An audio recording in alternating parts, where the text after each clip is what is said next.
Praise the Lord. സ്നേഹമുള്ളവരെ, ജെറമിയ 4:3 കർത്താവ് അരുളി ചെയ്യുന്നു, നിങ്ങളുടെ തരിശുഭൂമി ഉഴുതു മറിക്കുവിൻ, മുള്ളുകൾക്കിടയിൽ വിത്ത് വിതയ്ക്കരുത്.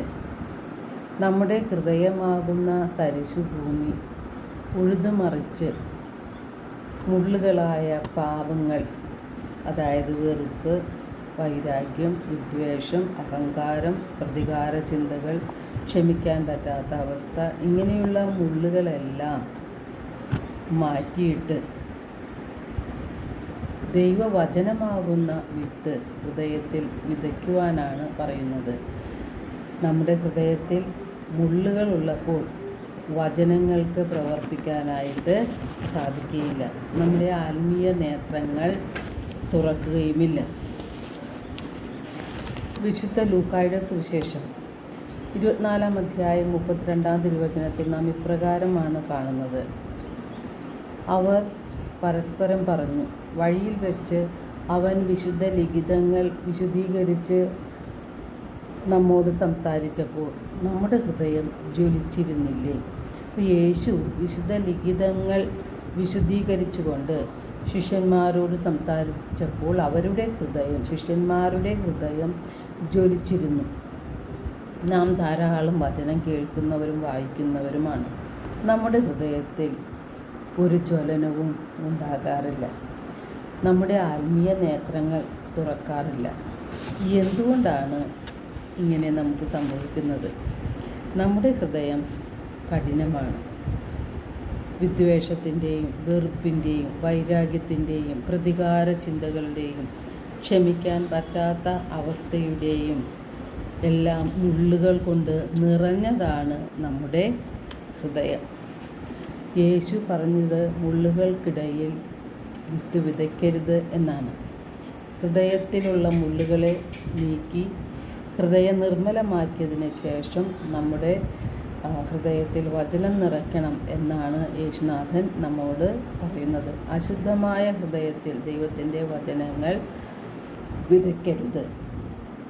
ധാരാളം വചനം കേട്ടിട്ടും നമ്മിൽ മാറ്റമുണ്ടാകാത്തതിനും വീണ്ടും വീണ്ടും പാപം ചെയ്യുന്നതിനും അല്ലെങ്കിൽ തെറ്റിൽ അകപ്പെടുന്നതിനും എന്താണ് കാരണം?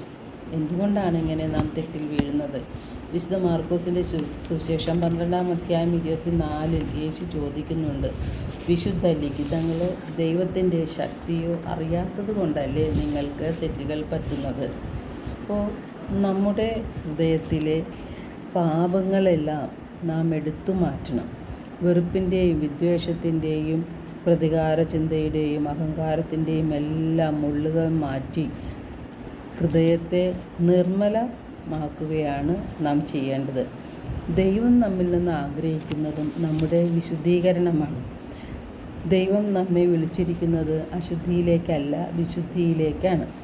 ദൈവത്തിൻ്റെ വചനങ്ങൾ നമ്മെ വിശുദ്ധീകരിക്കും. യേശുവിൻ്റെ തിരുരക്തത്താൽ കഴുകപ്പെടണമേ എന്നാണ് നാം നിരന്തരം പ്രാർത്ഥിക്കേണ്ടത്. അനുതാപത്തോടെ പ്രാർത്ഥിച്ചാൽ എത്ര കടും ചുമപ്പായ നമ്മുടെ പാപങ്ങളും മഞ്ഞുപോലെ വെണ്മയുള്ളതാക്കി തരും. രക്തവർണ്ണമെങ്കിലും കമ്പിളി പോലെ വെളുക്കും. നാം ദൈവത്തിൻ്റെ വചനങ്ങൾ അനുസരിക്കാൻ തയ്യാറാണെങ്കിൽ ഐശ്വര്യം ആസ്വദിക്കുവാനും നമുക്ക് സാധിക്കും. നാം ധിക്കാരം തുടരുകയാണെങ്കിൽ വാളിന് ഇരയാകുകയും ചെയ്യും. ജെറമിയ 4:14 തിരുവചനം പറയുന്നുണ്ട്, നിന്റെ ഹൃദയത്തിൽ നിന്ന് ദുഷ്ടത കഴുകി കളയുക, എന്നാൽ നീ രക്ഷ പ്രാപിക്കും. എത്ര നാളാണ് നീ ദുഷിച്ച ഹൃദയവും പേറി നടക്കുക? അപ്പോൾ നമ്മുടെ ഹൃദയത്തെ നിർമ്മലമാക്കുകയാണ് നാം ആദ്യം ചെയ്യേണ്ടത്. ഹൃദയത്തിൽ ദൈവത്തിൻ്റെ വചനങ്ങൾ നമുക്ക് നിറയ്ക്കാം. അപ്പോൾ തെറ്റുകളിൽ വീഴാതെ, പാപത്തിൽ വീഴാതെ, പ്രലോഭനങ്ങളിൽ അകപ്പെടാതെ ജീവിക്കുവാനായിട്ട് നമുക്ക് സാധിക്കും. എല്ലാവർക്കും ഒരു നല്ല ദിനം ആശംസിക്കുന്നു. ദൈവം നമ്മെ ഓരോരുത്തരെയും സമൃദ്ധമായി അനുഗ്രഹിക്കട്ടെ.